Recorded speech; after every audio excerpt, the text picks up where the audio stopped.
இன்றைய முக்கிய செய்திகள். அரசு பள்ளியில் பயின்று கல்லூரி சேரும் மாணவர்களுக்கும் மாதம் 1000 ரூபாய். அரசு உதவி பெறும் பள்ளிகளுக்கும் காலை சிற்றுண்டி, புதுமை பெண் திட்டம் விரிவாக்கம். நாமக்கல், திண்டுக்கல், பெரம்பலூர் மாவட்டங்களில் புதிய கூட்டு குடிநீர் திட்டங்கள். கோவையில் பிரம்மாண்டமான நூலகம் அமைக்கப்படும் என தங்கம் தென்னரசு அறிவிப்பு.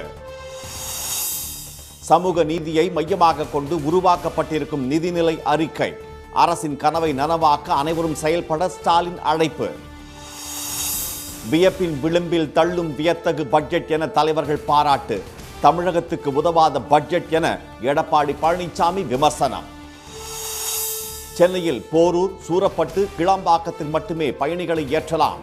மீறும் ஆம்னி பேருந்துகள் மீது கடும் நடவடிக்கை என போக்குவரத்து துறை எச்சரிக்கை.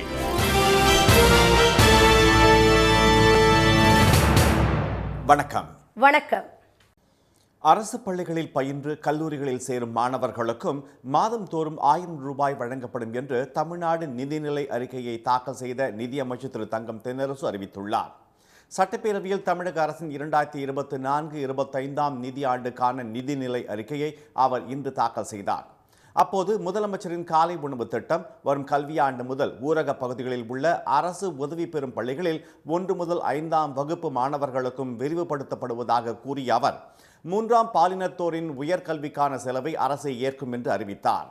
பேராசிரியர் அன்பழகன் பள்ளிகள் மேம்பாட்டு திட்டத்தின் கீழ் 1000 கோடி ரூபாய் மதிப்பீட்டில் புதிய வகுப்பறைகள் கட்டப்பட உள்ளதாக கூறிய அவர் கல்லூரி மாணவிகளுக்கு வழங்கப்படுவதைப் போல் அரசு பள்ளிகளில் பயின்று கல்லூரிகளில் சேரும் மாணவர்களுக்கும் தமிழ் புதல்வன் திட்டத்தின் கீழ் மாதந்தோறும் 1000 ரூபாய் வழங்கப்படும் என்றும் அறிவித்தார். அரசு பள்ளிகளில் பயின்ற ஏழை எளிய மாணவர்களை சாதனையாளர்களாக உருவாக்கிடவும் அரசு பள்ளி மாணவரின் உயர்கல்வியை சேர்க்கையை உயர்த்திடவும் தமிழ் புதல்வன் எனும் மாபெரும் திட்டம் வரும் நிதியாண்டிலிருந்து அறிமுகப்படுத்தப்படும். இத்திட்டத்தின் கீழ் 6 முதல் 12ஆம் வகுப்பு வரை அரசு பள்ளிகளில் பயின்று உயர்கல்வி சேரும் மாணவர்கள் பாடப்புத்தகங்கள், பொது அறிவு நூல்கள் மற்றும் இதழ்களை வாங்கி அவரது கல்வியை மெருகேற்றி உதவிடும் வகையில் மாதந்தோறும் 1000 ரூபாய் அவர்களின் வங்கிக் கணக்கில் நேரடியாக செலுத்தப்படும். தற்போது கல்லூரியில் பயிலும் மாணவிகளுக்கு அமல்படுத்தப்பட்டு வரும் புதுமை பெண் திட்டம் வரும் கல்வியாண்டு முதல் அரசு உதவி பெறும் பள்ளிகளில் தமிழ் வழியில் பயிலும் மாணவிகளும் பயன்பெறும் வகையில் விரிவுபடுத்தப்பட்டுள்ளதாக அவர் கூறினார். கீழடியில் திறந்தவெளி தொல்லியல் அருங்காட்சியகம் அமைக்கவும் தமிழ் மொழியை நவீன தொழில்நுட்பத்திற்கேற்ப மாற்றவும் பட்ஜெட்டில் புதிய திட்டங்கள் அறிவிக்கப்பட்டுள்ளன. வடசென்னை பகுதிகளில் கழிவு நீரை திறம்பட அகற்றி நீர்நிலை மாசுபாட்டை தவிர்ப்பதற்காக 946 கோடி ரூபாயில் புதிய திட்டத்தை அறிவித்த அமைச்சர் வடசென்னை பகுதியில் புதிய திட்டங்களுக்காக 1000 கோடி ரூபாய் ஒதுக்கீடு செய்யப்படுவதாக கூறினார். 55 கோடி ரூபாய் மதிப்பீட்டில் 3 புதிய தளங்கள், 11 கோடி ரூபாய் மதிப்பீட்டில் தொழிற்பயிற்சி நிலையம், 30 கோடி ரூபாய் மதிப்பீட்டில் ரெட்டேரி, வில்லிவாக்கம், பாடி ஏரிகளை சீரமைத்தல், 45 கோடி ரூபாய் மதிப்பீட்டில் 10 பள்ளிகளை புதுப்பித்தல், மேம்படுத்துதல் மற்றும் கணினிமயமாக்கல் போன்ற பல்வேறு வளர்ச்சிப் பணிகள் என மொத்தம் 1000 கோடி ரூபாய் மதிப்பீட்டில் மேற்கொள்ளப்படும். அடையாறு நதியை மீட்டெடுத்து அழகுபடுத்தும் திட்டம் அரசு தனியார் பங்களிப்புடன் 1500 கோடியில் மேற்கொள்ளப்பட இருப்பதாகவும் பூந்தமல்லியில் 500 கோடி ரூபாய் செலவில் அதிநவீன திரைப்பட நகரம் உருவாக்கப்படும் என்றும் திரு தென்னரசு கூறினார். நாமக்கல்லில் 358 கோடி ரூபாய்க்கும், திண்டுக்கல்லில் 565 கோடி ரூபாய் செலவிலும், பெரம்பலூரில் 366 கோடி ரூபாய் செலவிலும் புதிய கூட்டு குடிநீர் திட்டம் செயல்படுத்தப்படும் என அறிவிக்கப்பட்டுள்ளது. தஞ்சாவூர் மாவட்டம் செங்கிப்பட்டி அருகில் 120 கோடி ரூபாய் மதிப்பீட்டில் 300 ஏக்கர் நிலப்பரப்பில் புதிய தொழிற்பூங்கா அமைக்கப்படும் என்ற அவர் தமிழ்நாட்டை சேர்ந்த பெண்கள், மாற்றுத்திறனாளிகள், 3ஆம் பாலினத்தவர்களை நேரடியாக பணியமர்த்தும் தொழில் நிறுவனங்களுக்கு ஊதிய மானியம் வழங்கப்படும் என்று அறிவித்தார். பெண்களுக்கு வேலைவாய்ப்புகளை அளிப்பதை மேலும் அதிகரிக்கவும் ஒரு சிறப்பு திட்டத்தை இந்த அரசு செயல்படுத்தும். தமிழ்நாட்டை சார்ந்த பெண்கள், மாற்றுத்திறனாளிகள், 3ஆம் பாலினத்தவர் போன்ற 500க்கும் மேற்பட்ட நபர்களுக்கு நேரடி வேலைவாய்ப்பு அளிக்கும் புதிய தொழில் நிறுவனங்களுக்கு அவர்களின் ஊதியத்தில் 10% ஊதிய மானியம் 2 ஆண்டுகளுக்கு வழங்கப்படும். பணிபுரியும் மகளிரின் மழலை குழந்தைகளின் நலன் காத்தும் உதவும் வகையில் அனைத்து சிப்காட் தொழில்பேட்டைகளிலும் பொதுத்துறை தனியார் பங்களிப்புடன் குழந்தைகள் காப்பகங்கள் தொடங்கப்படும். சென்னை மெட்ரோ ரயில் திட்டத்தில் பூந்தமல்லி முதல் கோடம்பாக்கம் வரையிலான உயர் வழித்தடம் அடுத்த ஆண்டு டிசம்பர் மாதம் பயன்பாட்டிற்கு வரும் என்று பட்ஜெட் உரையில் அறிவிக்கப்பட்டுள்ளது. அது மட்டுமின்றி கிளாம்பாக்கம் பேருந்து முனையம் வரை மெட்ரோ ரயில் திட்டத்தை நீட்டிப்பதற்கான விரிவான திட்ட அறிக்கை தயாரிக்கப்படும் என்றும் தெரிவிக்கப்பட்டுள்ளது. கோவை மக்கள் அதிகம் எதிர்பார்க்கும் மெட்ரோ ரயில் திட்டங்கள் மத்திய அரசின் அனுமதி கிடைத்ததும் செயல்படுத்தப்படும் என்றும் 20 லட்சம் சதுர அடியில் 1100 கோடி ரூபாய் செலவில் புதிய தகவல் தொழில்நுட்ப பூங்கா அமைக்கப்படும் என்றும் நிதியமைச்சர் திரு தங்கம் தென்னரசு அறிவித்துள்ளார். கோயம்புத்தூரில் கலைஞர் பெயரில் பிரம்மாண்ட நூலகம் அமைக்கப்படும் என்றும் அவர் அறிவித்தார். நிதியை மட்டுமல்லாமல் சமூக நீதியை மையமாக கொண்டு தயாரிக்கப்பட்ட இந்த நிதிநிலை அறிக்கை தமிழ்நாட்டின் சீரான வளர்ச்சி பாதையை உறுதி செய்துள்ளதாக முதலமைச்சர் திரு மு க ஸ்டாலின் தெரிவித்துள்ளார். இதுகுறித்து அவர் விடுத்துள்ள அறிக்கையில், தடைகளை தாண்டி வளர்ச்சி நோக்கி தமிழ்நாடு சீர்மிகு பயணம் செய்து வருவதை எடுத்துச் சொல்லும் வகையில் அரசின் நிதிநிலை அறிக்கையை அமைச்சர் திரு தங்கம் தென்னரசு தாக்கல் செய்துள்ளதாக கூறியுள்ளார். சமூக நீதி, கடைக்கோடி மனிதருக்கும் நலவாழ்வு, உலகை வெல்லும் இளைய தமிழகம், அறிவுசார் பொருளாதாரம், சமத்துவ நோக்கில் மகளிர் நலம், பசுமை வழி பயணம், தாய் தமிழும் தமிழர் பண்பாடும் ஆகிய 7 இலக்குகளை கொண்ட இந்த நிதிநிலை அறிக்கை குடிமை முதல் விண்வெளி வரை அனைத்தையும் உள்ளடக்கியிருப்பதாக திரு ஸ்டாலின் கூறியுள்ளார். நிதியை மட்டுமல்லாமல் சமூக நீதியை மையமாக கொண்டு தயாரிக்கப்பட்ட இந்த நிதிநிலை அறிக்கை தமிழ்நாட்டின் சீரான வளர்ச்சி பாதையை உறுதி செய்துள்ளதாக திரு ஸ்டாலின் குறிப்பிட்டுள்ளார். தொழில் முதலீட்டிற்கு உகந்த மாநிலங்களின் பட்டியலில் 14வது இடத்திலிருந்த தமிழ்நாட்டை 3வது இடத்திற்கு உயர்த்தியுள்ளதாகவும், புத்தாக்க தொழில்கள் வரிசையில் தமிழ்நாடு முதலிடத்தில் இருப்பதாகவும் அவர் தெரிவித்துள்ளார். மாநிலத்தின் நிதி வளத்தை சுரண்டுவது, மாநில நிதி ஒதுக்கீடுகளை தர மறுத்தது, கடன் வாங்கி திட்டங்களை தீட்ட தடை செய்தது என ஒன்றிய அரசின் நிர்வாக தொல்லைகளை தாண்டி இத்தகைய வெற்றியை தமிழ்நாடு அரசு பெற்று வருவதாக அவர் தெரிவித்துள்ளார். கடைக்கோடி மனிதரையும் மேம்படுத்தி நாட்டின் முதன்மை மாநிலமாக தமிழ்நாட்டை உச்சிக்கு கொண்டு போய் உட்கார வைக்கும் வகையில் நிதிநிலை அறிக்கையின் ஒவ்வொரு அறிவிப்பும் உள்ளதாக அவர் தெரிவித்துள்ளார்.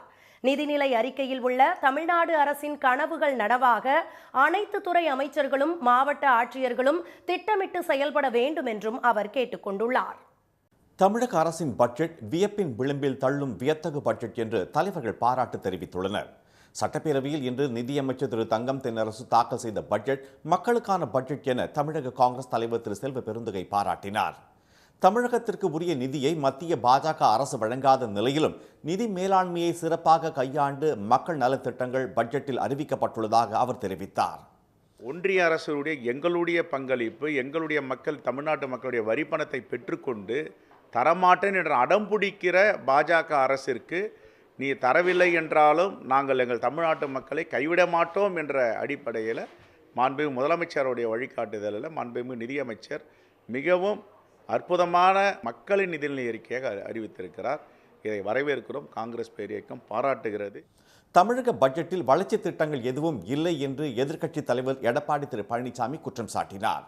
பட்ஜெட் டிஜிட்டல் முறையில் உள்ளதால் அதை முழுமையாக அறிந்து கொள்ள முடியவில்லை என்றும், நிதிநிலை அறிக்கையை முழுமையாக படித்து பிறகு கருத்து தெரிவிப்பதாகவும் அவர் கூறினார். ஒகேனக்கல் கூட்டு குடிநீர் 2வது திட்டம் நிறைவேற்றப்படும் என்ற அறிவிப்புக்கு பாமக கௌரவ தலைவர் திரு ஜி.கே. மணி பாராட்டு தெரிவித்துள்ளார். அனைத்து தரப்பு மக்களையும் வளர்ச்சியடைய செய்வதற்கான பட்ஜெட் இது என்று குறிப்பிட்ட கொங்கு நாடு மக்கள் தேசிய கட்சியின் பொதுச் செயலாளர் திரு ஈஸ்வரன், நூற்பாலைகளுக்கு 6% வட்டி குறைப்பு, உயர்கல்வி செல்லும் அரசு பள்ளி மாணவர்களுக்கும் கல்வி உதவித்தொகை ஆகிய சிறப்பான அம்சங்கள் பட்ஜெட்டில் உள்ளதாக தெரிவித்தார்.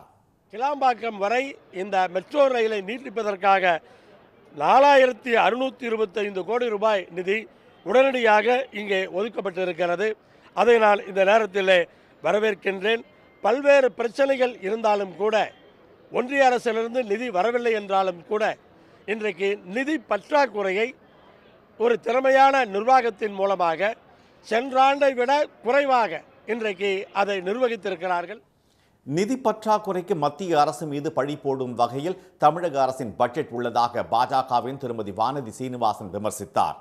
மக்கள் நலத்திட்டங்கள், சாலை, போக்குவரத்து, புதிய பேருந்துகள் வாங்குதல், மாணவர்களுக்கான பல்வேறு திட்டங்கள் உள்ளிட்ட வரவேற்கத்தக்க அம்சங்கள் பட்ஜெட்டில் இடம்பெற்றுள்ளதாக தமிழக வாழ்வுரிமை கட்சி தலைவர் திரு வேல்முருகன் கூறினார். தமிழக மக்களின் வாழ்வாதாரத்தை உயர்த்தக்கூடியதாக பட்ஜெட் இல்லை என்று தமிழ் மாநில காங்கிரஸ் தலைவர் திரு ஜி.கே. வாசன் குற்றம் சாட்டினார்.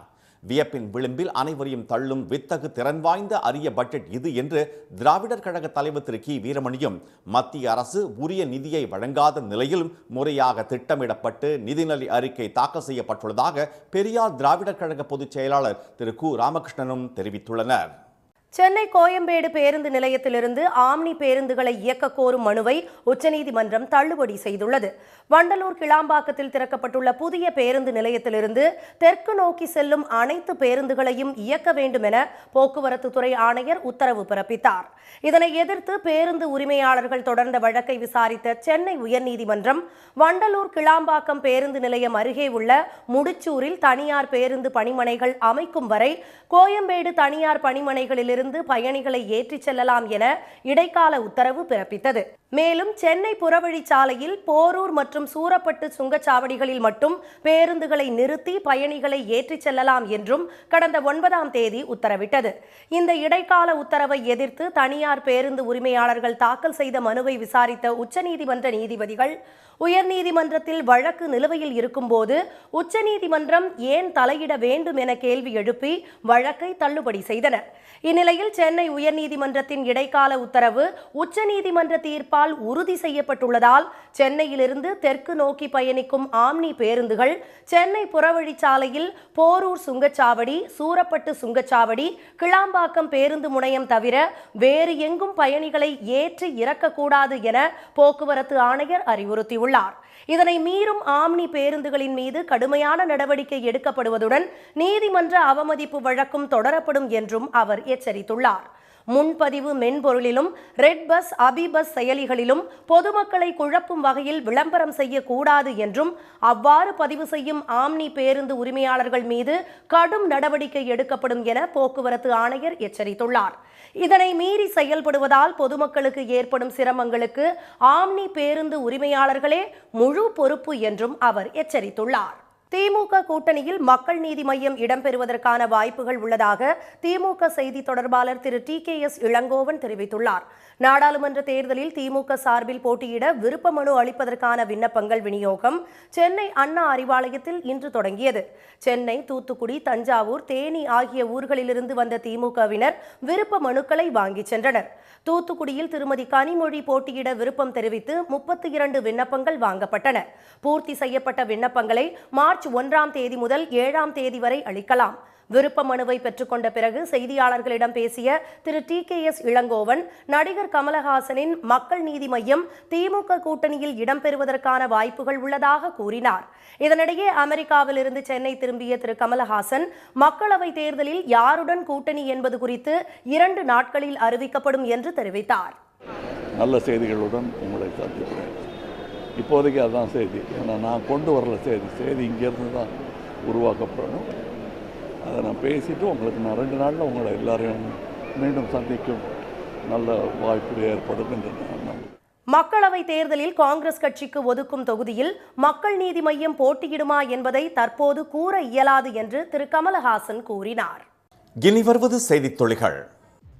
சண்டிகர் மேயர் தேர்தலில் மறு வாக்கு எண்ணிக்கை நடத்த உச்ச நீதிமன்றம் உத்தரவிட்டுள்ளது. பாஜக வேட்பாளருக்கு ஆதரவாக வாக்குச்சீட்டுகளை திருத்திய குற்றச்சாட்டில் நீதிமன்றத்தில் இன்று நேரில் ஆஜரான தேர்தல் அதிகாரி மனோஜ் சோன்கருக்கு கண்டனம் தெரிவித்த தலைமை நீதிபதி திரு சந்திரசூட் தலைமையிலான அமர்வு அவர் மீது கடும் நடவடிக்கை எடுக்க உத்தரவிட்டது.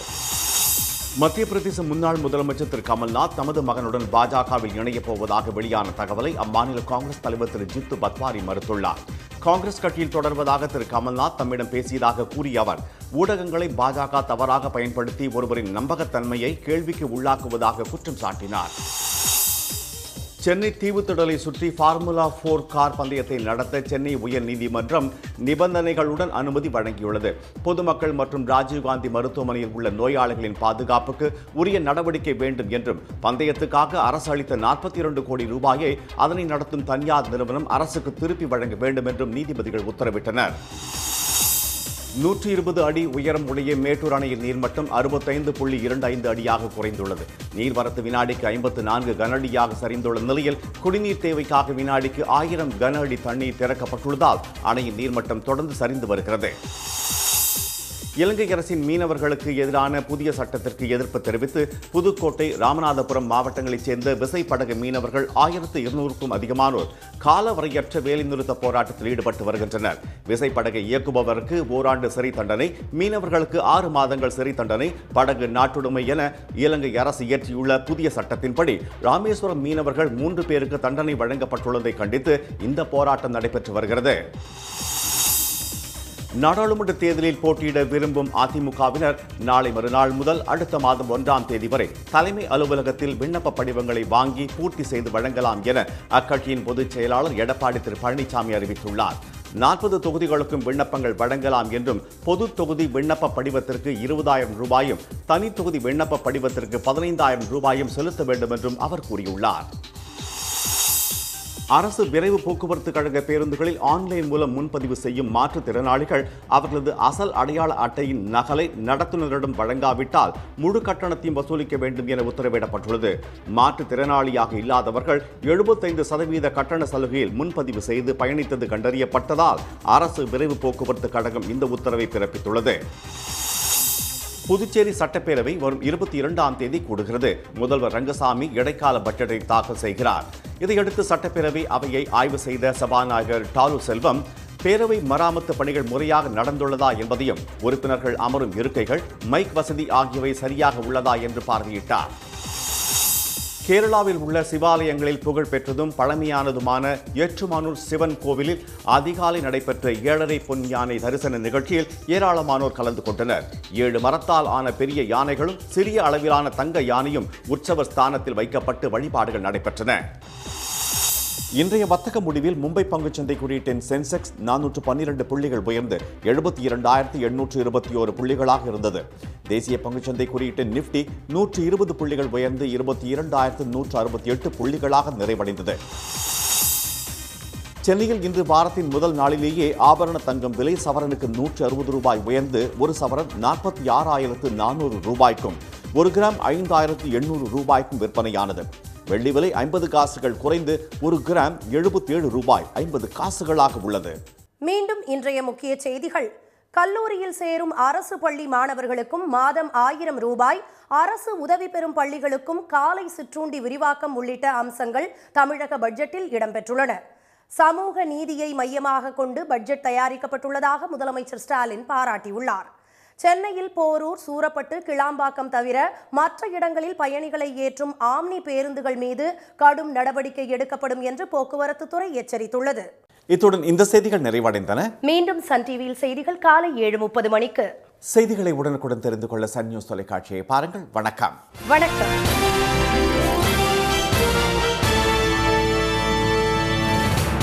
உடனுக்குடன் செய்திகளை தெரிந்து கொள்ள சன் நியூஸ் பெல் ஐகானை கிளிக் பண்ணுங்க.